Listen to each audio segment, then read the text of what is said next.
I'm Maggie Williams, Editor of Reward. Welcome to our At Retirement Options Roundtable debate in association with Wealth at Work.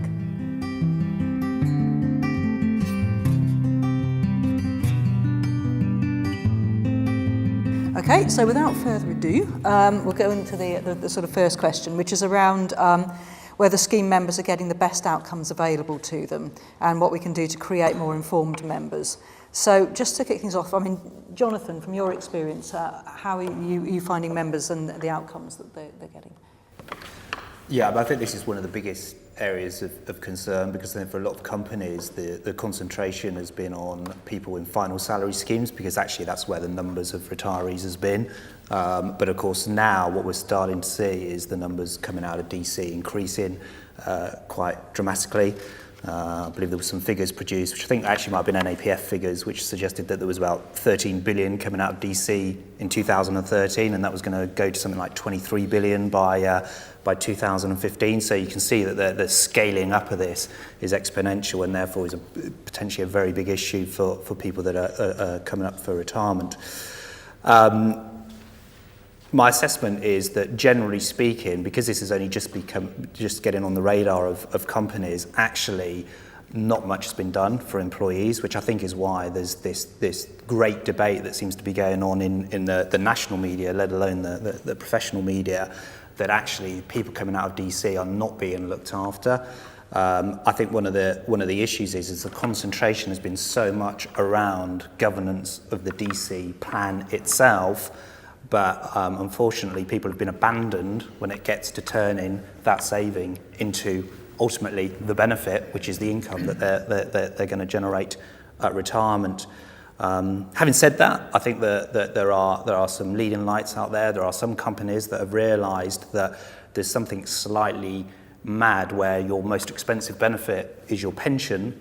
There's good governance and good diligence over that pension for many years, but then when the beneficiary comes to actually take the income from that, actually nothing is done. And so I think people are now waking up to the fact that that is just a crazy situation. And of course we read in the papers almost daily at the moment of people that have actually made very bad choices because in fact they didn't know what the full range of choices are that's available to them.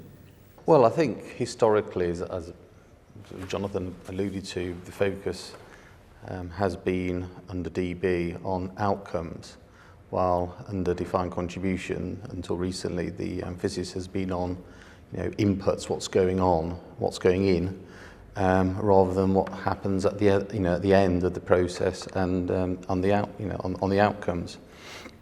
So I think organisations are starting to realise that they need to start thinking more about what they can do to help employees become aware of their options and to shop around.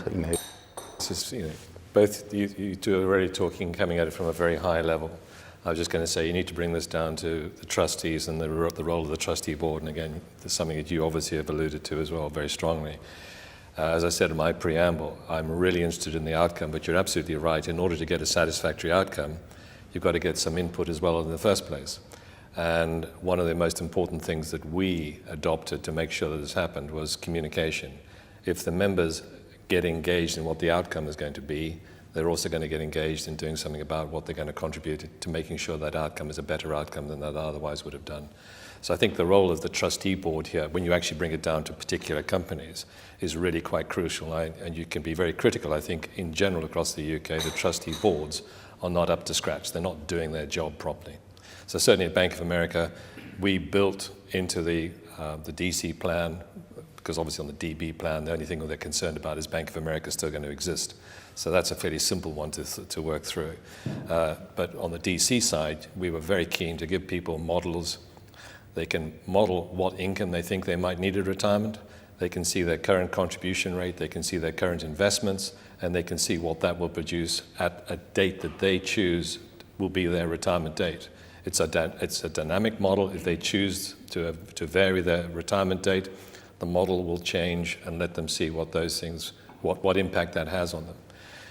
The whole point about this is, put back in the hands of the member tools that are friendly to use, easy to work with, And when you push a button, no one dies. You can see an output, and you can vary it. And you can take it home, you can play with your partner and show her, him, what these changes make. And all these things are possible, but it's driven by the trustee board in the first place. And I think most trustee boards in the UK just aren't up to the job. Sorry, controversial statement, but let's get the conversation going. I'd agree with Skip. I think that most firms focus on DB. DC is tomorrow's issue, tomorrow's problem, but most people walking past this building are probably going to end up in DC, if not tomorrow, but at some future point. I think all we can do is put in place a range of proactive defaults to make sure that members do make the right decision at retirement, but unfortunately that is constrained by the employer's budget.